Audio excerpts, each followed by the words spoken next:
Beaucoup de gens, aujourd'hui, surtout parmi ceux qui se disent athées ou agnostiques, disent qu'ils aimeraient croire, mais qu'ils ont besoin d'une preuve directe de l'existence de Dieu.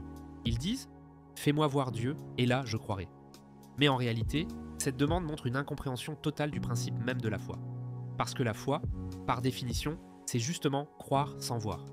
C'est croire à travers les signes, les indices, les preuves indirectes. Si Dieu se montrait ouvertement à tout le monde, il n'y aurait plus de choix, plus de réflexion, plus de mérite à croire. La foi serait remplacée par une évidence imposée et tout le monde suivrait, non pas par conviction, mais par contrainte.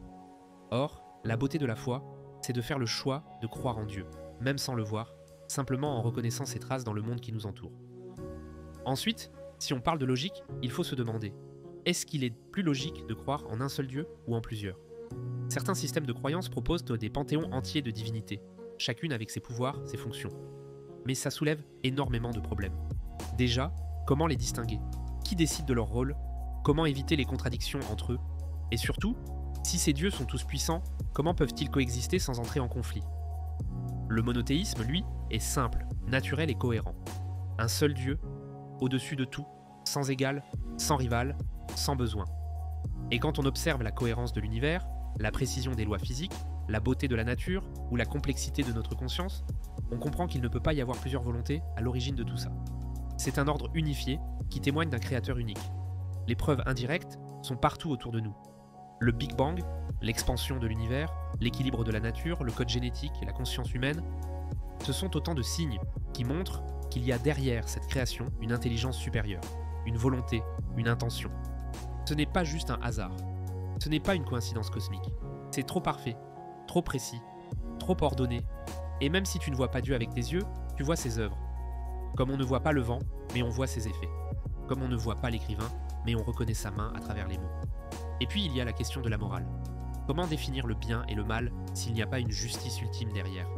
Comment dire que tuer, voler ou trahir, c'est mal s'il n'y a pas de conséquences finales ? Imagine un homme puissant, corrompu, qui tue, qui viole, qui détruit et qui meurt sans jamais être puni. Si tu ne crois pas en un jugement dernier, comment tu peux dire que ce qu'il a fait est fondamentalement mal ? Tu ne peux pas, à moins de croire qu'il y aura un juge, une justice absolue, un paradis pour les justes et un enfer pour les injustes. Sans cela, la morale devient relative, subjective et au final, vide de sens. En réalité, ce qu'on observe chez beaucoup d'athées, ce n'est pas un manque de preuves, c'est l'orgueil. Un orgueil qui les pousse à croire qu'ils savent tout, qu'ils comprennent tout, qu'ils peuvent tout expliquer seuls, sans Dieu. Mais cet orgueil les rend aveugles. Ils oublient qu'ils n'étaient rien, qu'ils n'ont même pas choisi de naître, qu'ils ne contrôlent même pas leur propre souffle. Et pourtant, ils osent nier celui qui leur a donné la vie, l'intelligence, le cœur, l'âme. Ce n'est pas de la lucidité, c'est de l'arrogance. Alors, pose-toi sincèrement la question. Est-ce que tout ce qui existe est vraiment apparu tout seul, par hasard ? Ou est-ce qu'il y a un créateur, unique, parfait, au-dessus de tout ? Croire en un seul Dieu, ce n'est pas une croyance aveugle.